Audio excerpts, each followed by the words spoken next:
that the sun's shining. We're all here.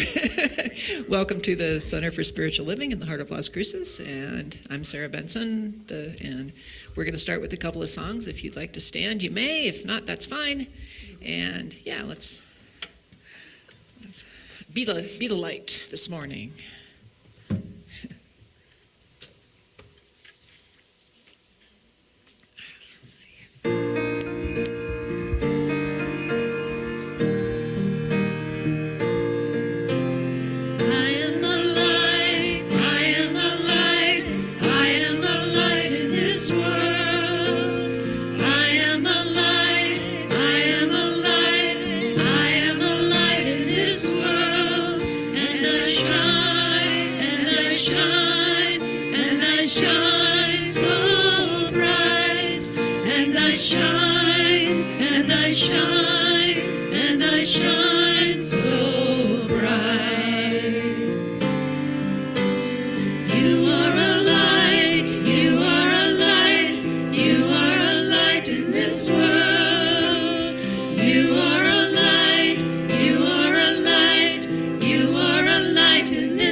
Good morning. It is so wonderful to be back in this space. I was on Zoom last week, so it's good to see everybody in person. I'm Reverend Bonnie, the community spiritual leader here at the Center, and I'd like to welcome you to the Center for Spiritual Living in the heart of Las Cruces, where a vision is a world in loving partnership for the good of all. And I'd like to welcome anyone visiting for the first time. We have welcome packets of the little pink bags on either table heading out the doors. There is a gift certificate to the bookstore in there, so be sure to pick one up and check out the bookstore as well. So this last year, we had an idea that came out of some people in the board and then a committee to establish a legacy of faith here at the Center of Spiritual Living in the heart of Las Cruces, so specific to this community. And the members of this legacy are people who have demonstrated a giving consciousness by naming the center in their estate plans. So to commemorate the generous donors who have done this, they've put out, and there's a form on the table out here that explains in greater depth, we're looking for how do we want this to look? How do we want the depiction, and how do we want to honor the people that have come forward in this way? And so today is the last day to put your ideas into this committee. So I don't know if they've gotten any ideas so far, but I'm hoping that some of the artistic type, or if you have an idea, there's been one, of how we can do that, how we can recognize people, get those ideas down and send it to the committee members. So pick up a sheet on the table. It looks like this one. And it will tell you what to do and how to get your information in so that you can have a say in what it looks like. And then they'll bring it back to the congregation if there's more than one idea, and you all get to vote and have a say as well. So another aspect that's been going on for a while, but I just want to mention it again, is our spiritual circle. Thank you. I'm making the circle, but the word wasn't coming out. The spiritual circles that are on Zoom, Judy and Jim back there help to facilitate these, and they're Mondays at 11. So you can be at home, or even if you take your lunch break somewhere, Zoom in and join the discussion. And we started the class, this thing called You. We have 13 wonderful people in the class right now and 2 practitioners, but the class is still open for one more week, and you can jump in. It's a fabulous class. We're looking forward to it. We meet in here, and we come in through that door. So join us from 3 to 6 on Thursdays for this thing called You. And that is one of the books that Ernest Holmes wrote. A lot of people in the class, actually, it's their favorite. So we're having fun. And anyone interested in celebrating the Lenten season, Unity will be having special Friday night services followed by a soup dinner throughout the Lenten period. And there's information about that as well on the table back there. And everyone is welcome to join them in those services if you would like. And there have been several people who have been saying, oh, I've been cleaning out my closets. Can I bring stuff in for your next treasure sale? And we already have a team of people ready to do this, but we've decided the next treasure sale will be April 29th. It's the last Saturday in April. We don't want to start seeing things show up until around the 2nd of April. So please find a corner of your own house or garage to store stuff in for a while, and then we'll give you the go-ahead, and again, we'll have the bins, and you can help them sort, and we'll get things set up for the next treasure sale.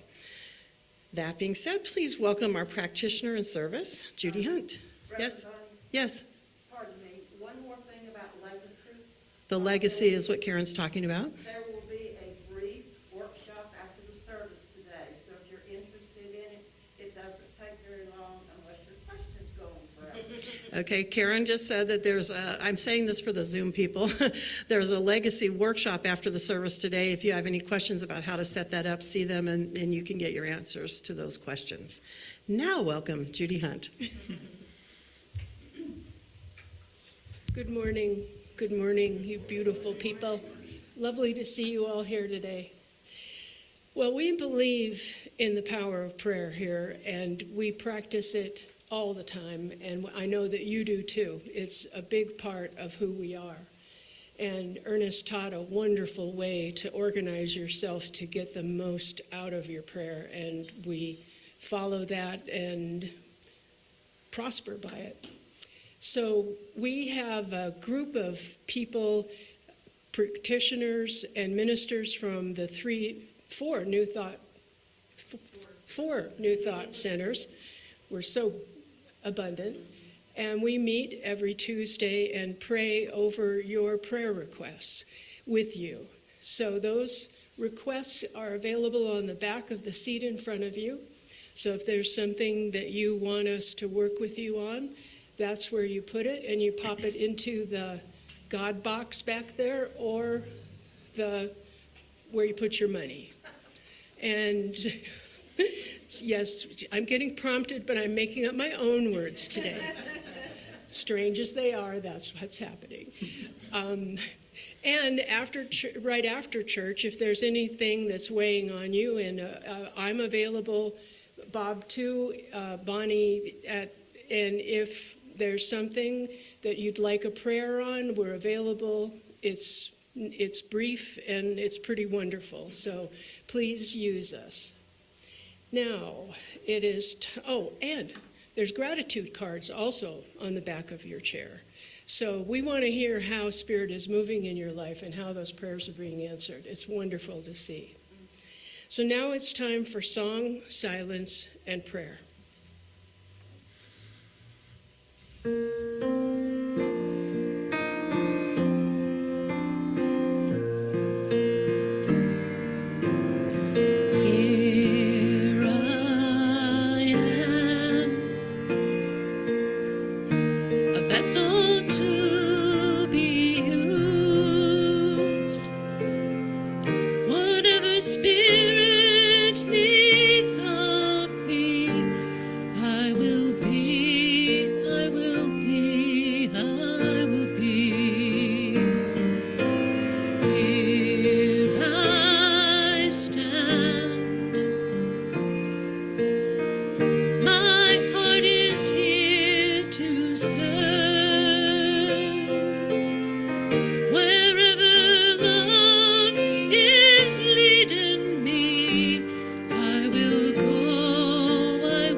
Spirit in the midst of us today is mighty.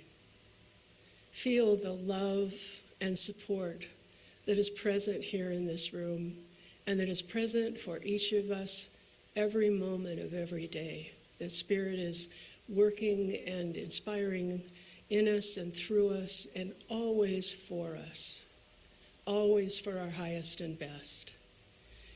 And we know that truth deep in our heart, and we are grateful and so very blessed. And so it is. Our reading comes today again from one of my favorite books, Creative Ideas by Ernest Holmes. So swell. I lift up my cup in acceptance. And from Corinthians, and God is able to make all grace abound toward you. We lift up our cup of acceptance to the divine bounty when we think affirmatively and give thanks to the giver of all life. Daily, we should practice affirming that our cup is filled and running over, always remembering that what we affirm for ourselves, we must affirm for others. Living and letting live, giving and receiving, loving and being loved, our experience is filled with God's abundance. And then he writes kind of a prayer, so if you want to be prayerful, feel free. I am living in the continual expectancy that every good thing in my experience shall be multiplied. There is neither doubt nor uncertainty in my mind. I know that the Spirit of God has made me, and the breath of the Almighty has given me life. I have complete confidence in this Spirit and its action in my experience. I affirm that today is filled with blessing for myself and others. The past is gone, and I gladly release it and let it go. The present is filled with peace and joy, and the future with hope. Gratefully, I accept of the divine love and givingness and extend them to everyone I meet. I am made whole with the wholeness of the Spirit. I am guided into right action and successful accomplishment of all my good desires. This I accept. This I experience. And so it is.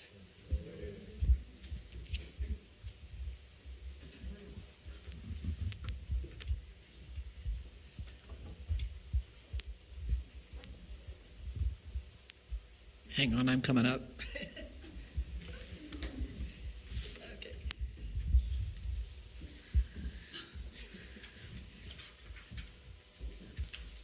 Y'all have heard this song before. I sang it sometime last fall, I think.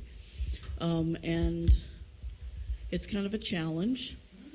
And it's one that hopefully you'll join in on the chorus on this one. It's very easy. What shall I do with these hands of mine? That's most of the words, and we'll help you along with that.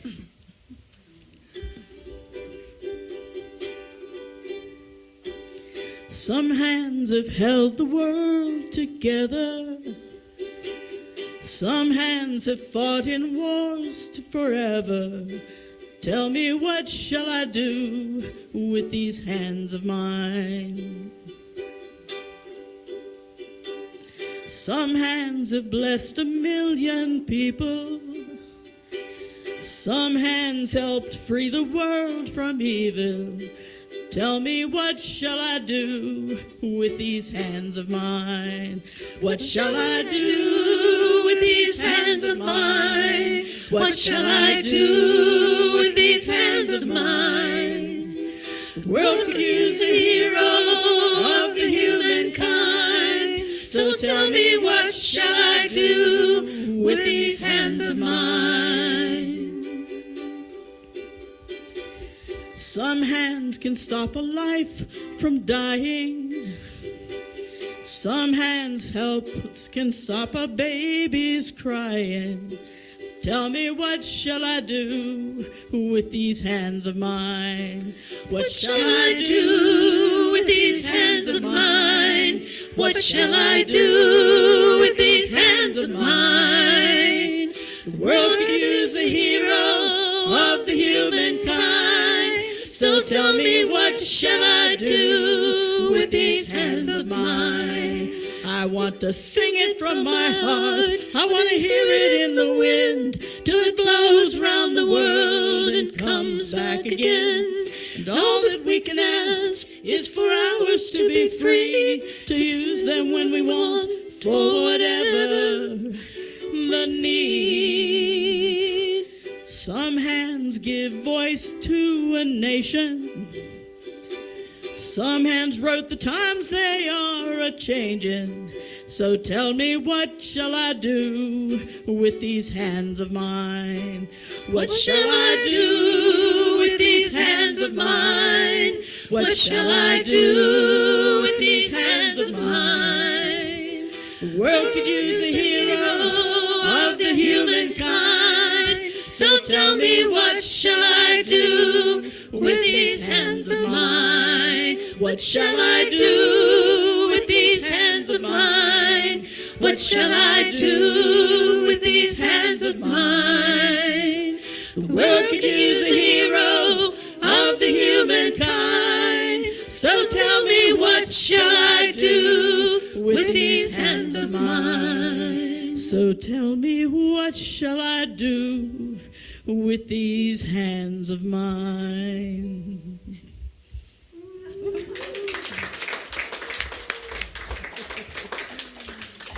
Very cool. Good question. I have a feeling Yvette will figure out a way to answer it in her talk, too. So today, I'm so excited to welcome back to the platform one of my favorites, Yvette Trujillo, who is a student of New Thought Principles for over 20 years. She's a musician, religious science practitioner, and ministerial intern at the Albuquerque Center for Spiritual Living still. Is that true? Sort of, kind of? She's up there in the Albuquerque area. Yvette's mission is to reveal humanity's inherent compassion and loving kindness. And as someone who's gotten to know her over the couple of years here that I've been bringing her down, that's true. That's what she does. So please welcome Yvette Trujillo.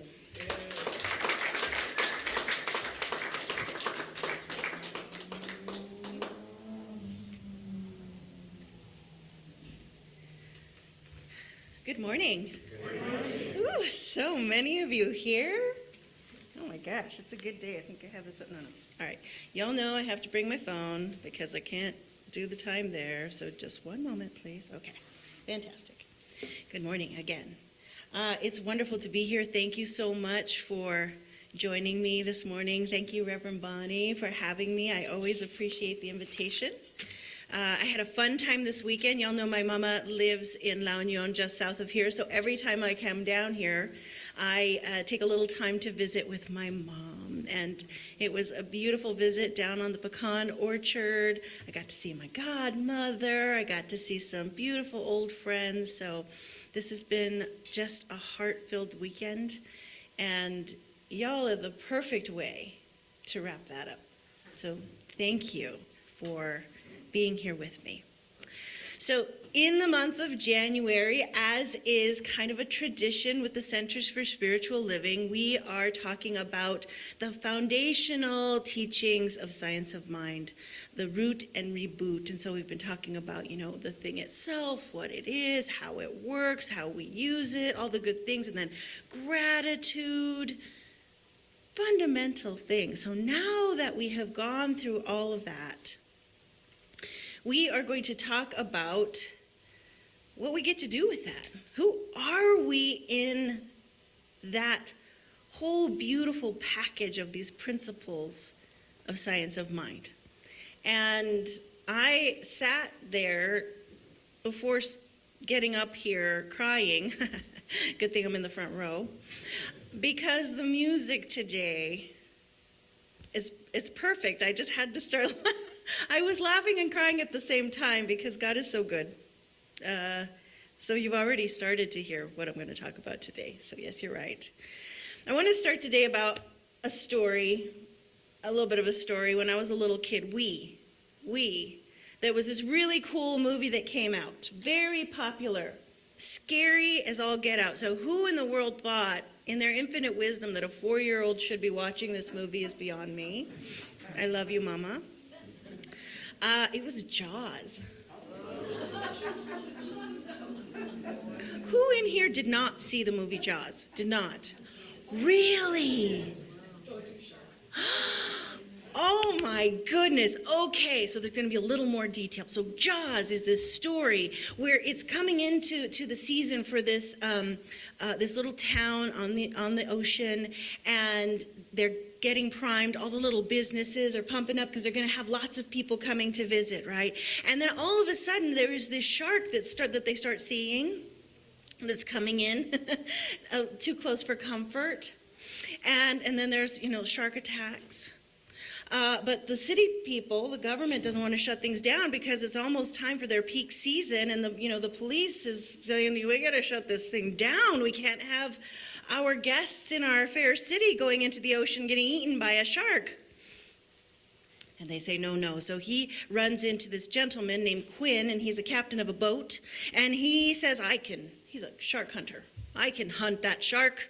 I can take care of it. Let's just go out and take care of it. So they went out on the boat, and they're throwing out, what's that stuff called? Chum? I'm so glad you had it ready right for me. And he's throwing it out into the water, trying to draw the shark in, right? And they've seen the fin. They've seen, the sharks coming up, so they have an idea of like this shark and how big it is. And this guy, yeah, I can totally take that in. I could totally take that in. No problem. Let's go. So he's kind of resentful of the chief, Chief Brody, the police chief, because he's got him down there throwing out the chum, and it's kind of grody looking. It's got to smell terrible. It's like fish guts and pieces and eyeballs and not good. Sorry, this is church. I'm not telling this story to my niece or nephew. Anyway, so he's annoyed, but all of a sudden, here comes this really, really big shark out of the water, right at the edge of the boat where he's sitting throwing, and it's just gigantic. And of course, he jumps up startled, and he starts to back up, and he looks over at the shark hunter. His name is Quinn, and he's like, what did he say? We're gonna need a bigger boat.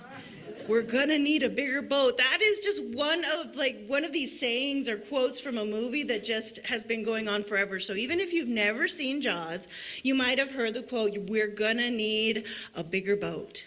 So that's the title of my talk today, because they thought they had an idea. They saw bits and pieces and they said, sure, we know what size this is. We can take care of it. And then in reality is this gigantic thing that comes out of the water that they had no understanding of. And they were going to need something bigger in order to contain it. So I want to share with you, it's a point of view that is shared when we have these themes. And I really loved it, and I want to read it exactly as it was given. Ernest Holmes is the founder of Science of Mind, religious science, and the author of our text, Science of Mind. He says, in his essay, The Great Surrender, Ernest Holmes, in his essay, The Great Surrender, talks about surrender as losing our lives. What he means is that we lose and let go of the aspects of our lives that hold us back from living with Spirit at center. Holmes says humanity has a tendency to define life by external condition. As religious scientists, we know that life is an internal experience. In unifying ourselves with the one mind, we know that life is eternal. And so when we live our lives internally, we return to the source of our being so that we can live in harmony with the divine that is always with us. I have to tell you that losing our lives is a little bit overwhelming for me. It has been over the years. So just, let the cat out of the bag. We're talking about surrender today. Surrender, letting go. It's not always the most popular theme. It's right up there with forgiveness. But we want to talk about this because now that we have reminded ourselves of these core concepts and these ideas of this philosophy, now we get to step into the possibility of who we are. But there are things that get in the way of stepping into our fullness. There are things that sometimes get in the way for many of us, and I'll own that. I'm going to own that. Things get in the way for me, and maybe you can resonate with this. Maybe it'll sound familiar. So first of all, there's attachment. We can get really attached to certain things about our lives the way that they are, who we think we are, basically. Who do you think you are? And do you think that you're attached to that? What we think we know. I know a certain number of things. I've studied some things. I know some people. I've had some experiences. I think I know some stuff. And I'm attached to that knowing a lot of time. What things should look like, that great word should, what things should look like, and what we think it all means. And I know for myself, again, I have attachment to those things. And so when I think of surrendering, it gets a little wonky for me. I get a little white-knuckled to what I think are the answers to these questions. And also, I feel really comfortable with my life. Oh, it's so, and especially because I've done a lot of work, and I feel like, for me, I have a beautiful relationship, I have a home, I have food on my table, like my life is blessed, and I am incredibly comfortable compared to a lot of people. I have that blessing, and it gets scary for me to think of surrendering my comfort in my physical surroundings, in my relationships, my comfort in what I believe I know about answering those questions that I just asked. And the thought of losing that makes me feel a little scared. I'm afraid of the unknown. There's that shark out there, and I see parts of it, but I don't really know how big it is. Maybe I think that. Maybe I think it's a mystery, what is out there and how big I might be. Or there's also the flip side of that, which is I actually think I have an idea of how big I might be. And that scares me to no end. That scares me. Marianne Williamson, the author of A Return to Love, said it beautifully. It's a very famous quote. Our deepest fear is not that we are inadequate. Our deepest fear is that we are powerful beyond measure. It is our light, not our darkness, that most frightens us. We ask ourselves, who am I? Who am I to be brilliant, gorgeous, talented, fabulous? Who am I? Actually, who are you not to be? You are a child of God. Your playing small doesn't serve the world. So we can feel scared of that bigness.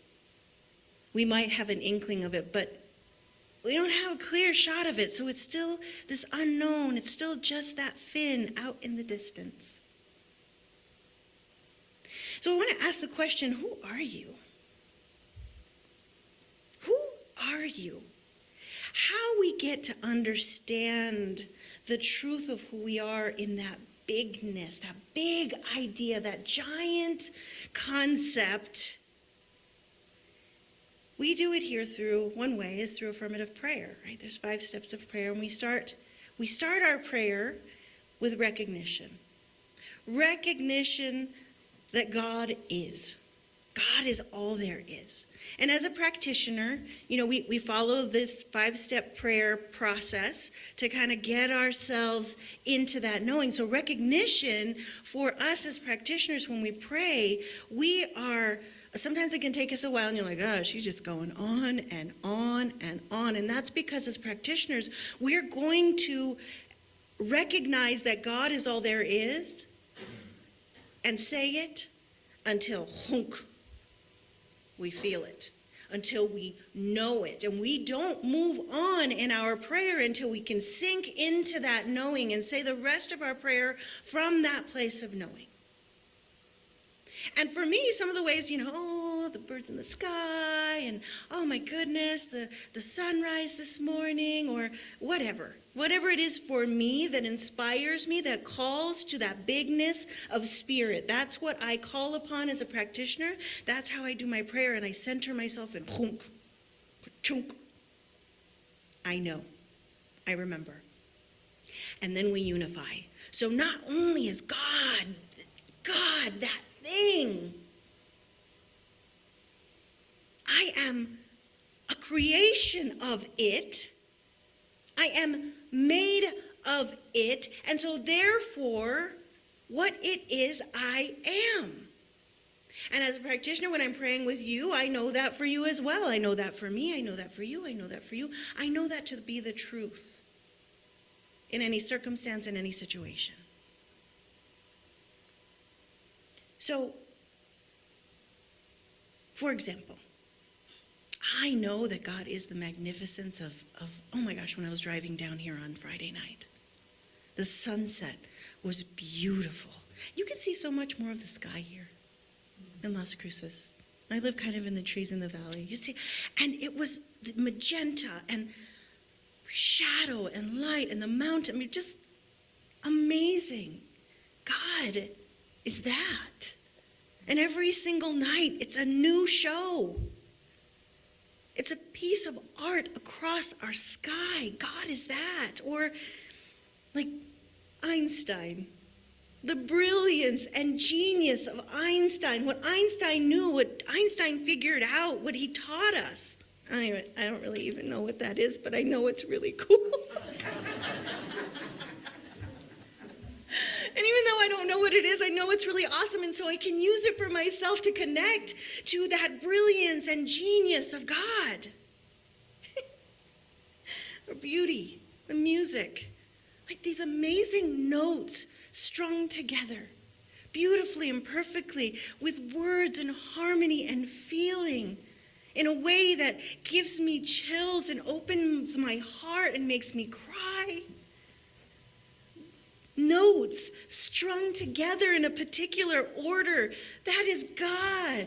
That is the beauty of God. An overwhelming love. Watching a parent with their child. For me, it's me with my chihuahua. The thing is, y'all, when we do that and we conjure up that idea of the magnificence and the wonder and the beauty of God, that creator, the source of everything that is in existence, when we conjure that up in that way, that is you. That's not just the sunset. That's not just Einstein. That's not just notes beautifully played on a piano. That is the essence of who you are. You are that beauty. You are that brilliance. You are that mind-blowing magnificence. Because you were created by that divine power and presence that created the sunset. That created the two pillars in the Eagle Nebula. Have you seen that from the new web pictures? Oh my gosh. That is you. Ernest Holmes says in The Science of Mind, page 46, because I know you all need to know that, here in this beautiful church where you study and practice so wonderfully. He says, we are surrounded by an infinite possibility. It is goodness, life, law, and reason. In expressing itself through us, it becomes more fully conscious of its own being. Therefore, it wishes to express through us. In expressing itself through us, it becomes more fully conscious of its own being. Therefore, it wishes to express through us. We came here in this particular form, in these bodies, with these personalities and experiences. Every single experience, we've talked about this here before, every single one of them, even the ones you don't like, we have come here to be that beautiful expression of God so it might know itself better. That's exciting. Like, that's an assignment. When you're in school, you get an assignment, like, oh my goodness, that's an assignment. So why do we want to do this? When we step into this bigness, and I know it's uncomfortable, and I know it's the thing that we're like, oh, God, change, and I don't know, it's really big, and could I really be that magnificent? And if I was, like, would I live in the same house because I like it, and would I have the same people that are my friends? All the questions and fears, but why would we do it?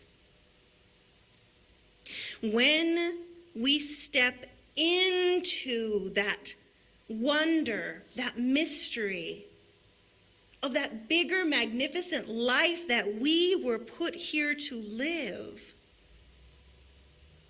We live our lives fully to the point where we become a light, where we become that beautiful example of spirit that is a gift to this world. If you look around the world right now, if you watch the news or any of the things that show you what's happening in the world, there can be a feeling of heaviness, there can be a feeling of anger, of frustration, of pain, of sorrow. And what I'm telling you right here, right now, is that you are the remedy. You were put here to be the answer. You are the light to shine down upon any of the dark places. You. Yes, you. And you.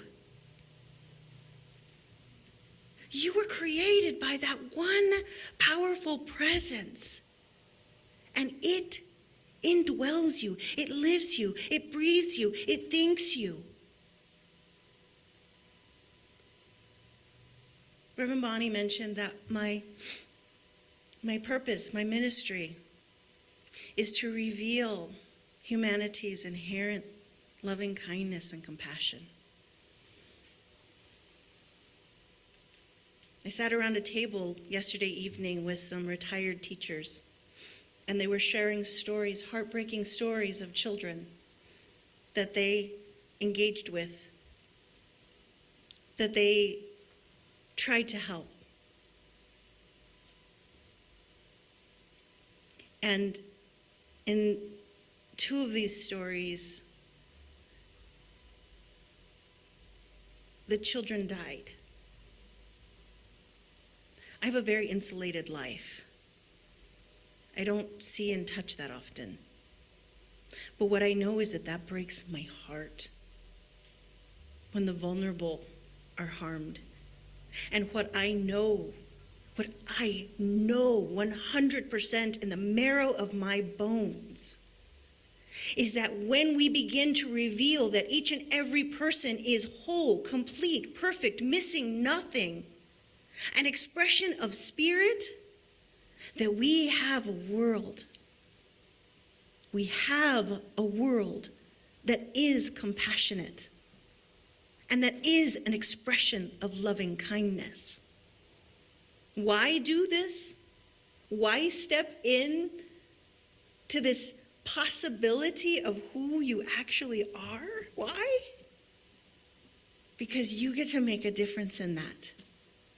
Just by showing up, just by living, just by saying yes, just by surrendering.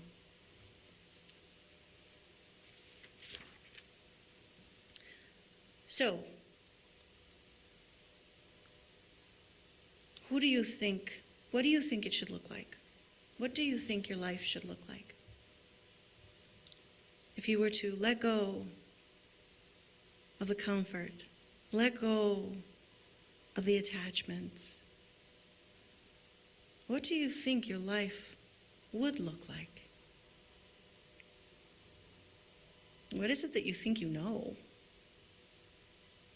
For sure. You know absolutely 100%.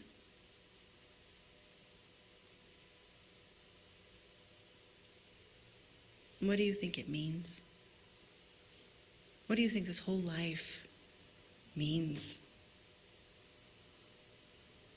And who exactly do you think you are? And that's not in the snotty way that sometimes I've heard it. Who do you think you are? Right? I used to get in school. ¿Cómo te crees tan buena? You think you're so good. Yes. And you're welcome. Because I am. I'm a child of the Most High God. And I am here to live fully into this life that I was given. I'm here to be a light. I'm here to be a healer.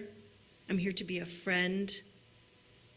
So yes, I do think that I'm that good. Father Richard Rohr, in his book, Falling Upward, said, "Your true self is who you objectively are from the beginning. In the mind and the heart of God, the surrendering of our false self is necessary to find the pearl of great price." The surrendering of the false self Who have you thought yourself to be? You're not wrong. You didn't make a mistake. You haven't been getting it off the mark up until now. This has been the perfect journey. Here you are. Welcome to your new life. Who do you think you are is in some ways so much smaller than you truly are. And yet, there is that whisper, that tugging of your heart that I truly believe each one of you has heard in the stillness, in the quiet, in moments of great pain. What I know is you're going to need a bigger boat, because you're so much bigger than you think you are. So this week, I invite you to simply ponder a few questions. And sincerely, like, this might sound snarky, it's not. I want you to really think about these questions.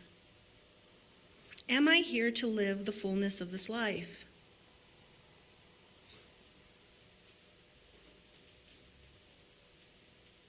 Am I willing to say yes? Am I here to give voice and body to the infinite through me? Am I willing to say yes? Am I here to be a light in this world? Or am I willing to say yes? This final quote: you can't give your life more time. So give the time you have more life. Namaste.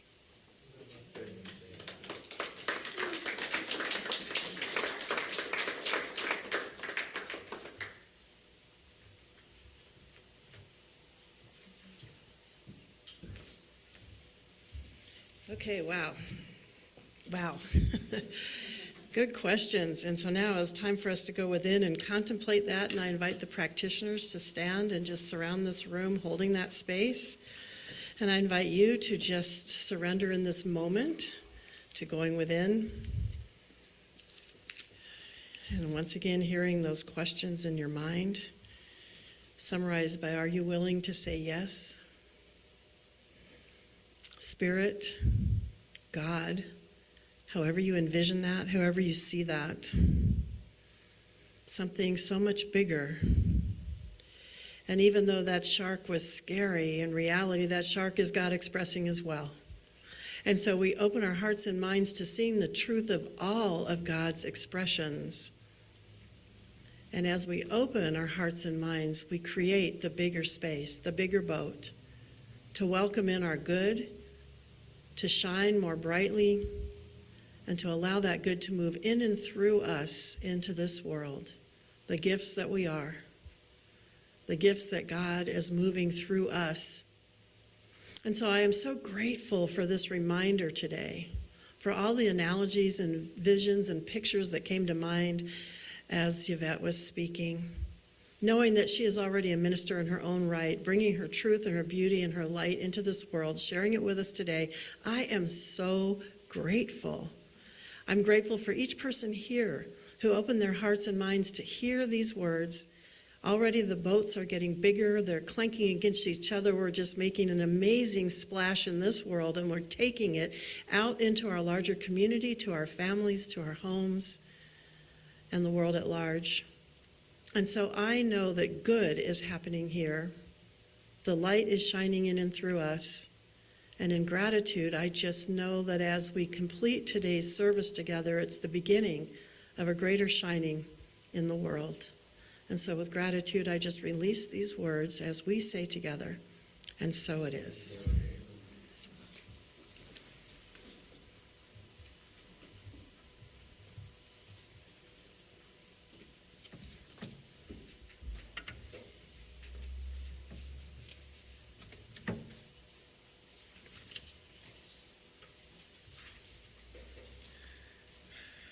Doug and I are going to do a song for you. It's a Karen Drucker song and Gary Lynn Floyd. I was thinking that if I had to choose one song to have going through my head 24/7, this might be it. Just because the message is so empowering. Every step is holy.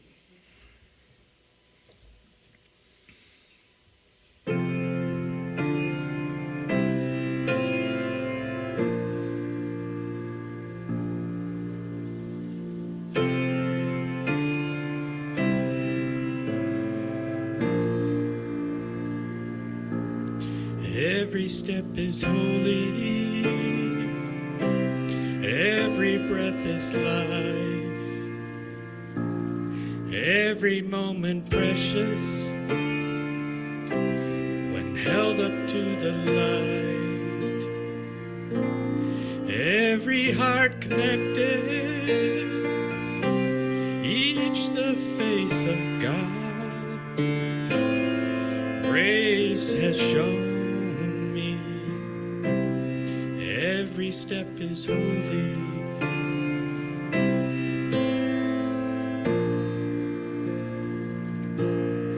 Every step is holy. Every breath is life. Every moment precious when held up to the light. Every heart connected, each the face of God. Grace has shown me. Every step is holy.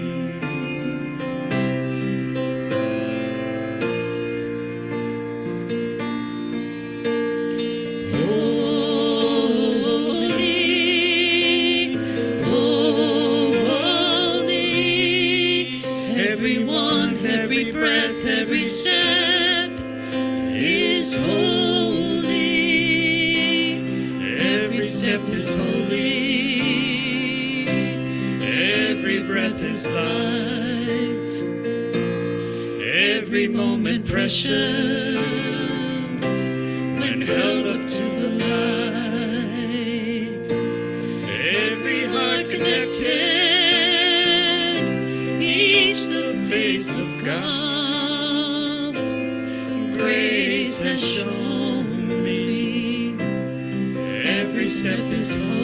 Every step is holy.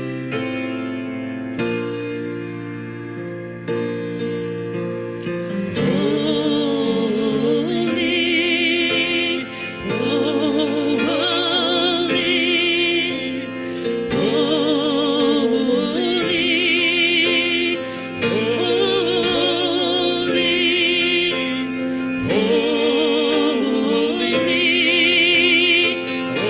step is holy. Every step is holy. Every step is holy. Every step is holy. Every step is holy. Every step is holy. Every step is holy.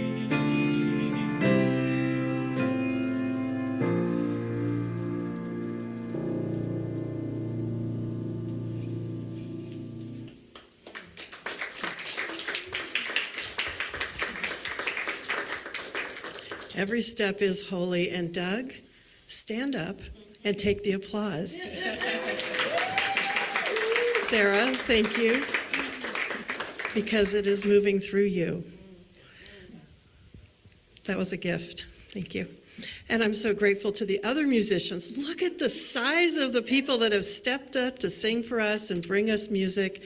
We were talking the other day that it's almost been a year since we lost our beloved Randy, and Mary Lynn has had to step out. And what a blessing that these folks have stepped forward and others have joined them, and we have this beautiful music. So again, thank you. Thank you to all of you.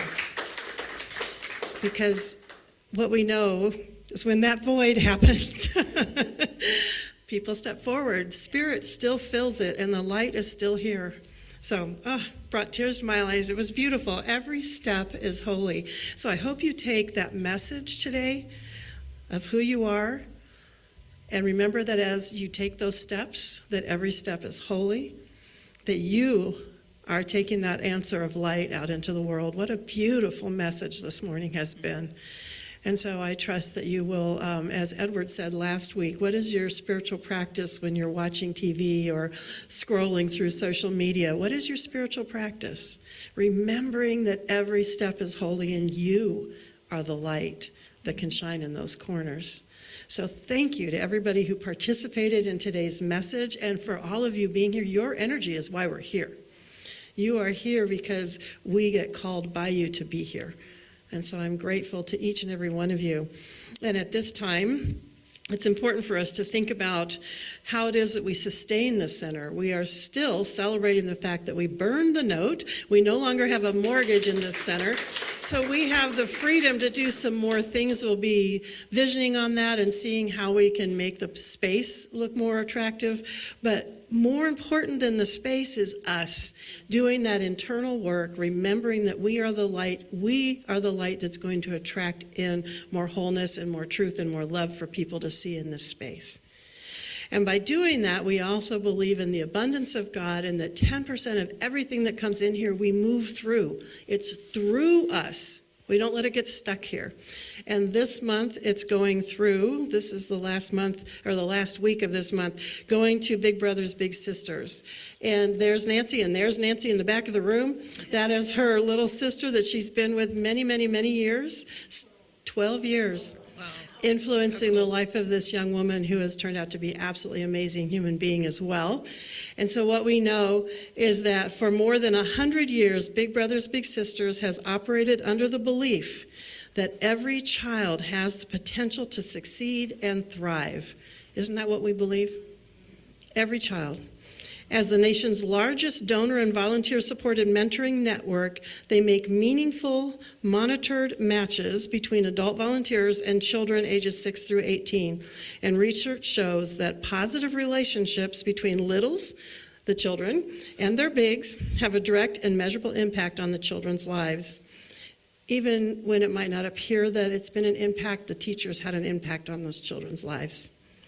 Having a special adult they can turn to gives the little greater confidence, leads to better choices, and generates more hopeful plans for the future. And even though they turn 18 and supposedly move out of the program, those relationships continue. They're now connected, and they're important relationships. So we are so happy to give 10% of all that comes through the center this month to support that program. And stay tuned for what's going to happen next month. So now let's say our blessing together. Divine love through me blesses and multiplies all that I have, all that I give, and all that I receive. Thank you, God, in me. And we say that every week, but those words are so true. God through us is allowing these blessings to take place. And let's sing another Karen Drucker, I Am So Blessed.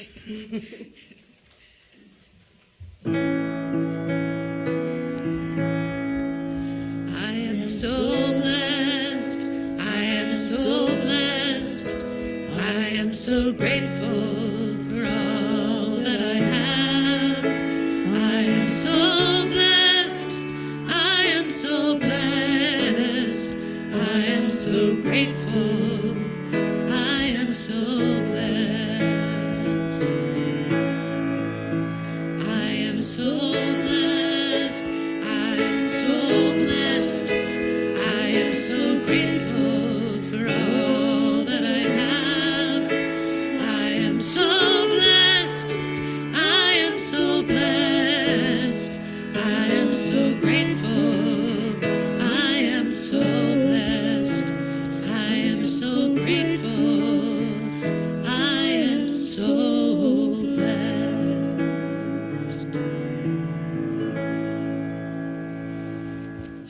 So just breathe that in, and I hope you take the blessing of this morning with you and continue to let your light shine. So let's stand and sing the other truth that we know, that peace begins with us, right here and right now.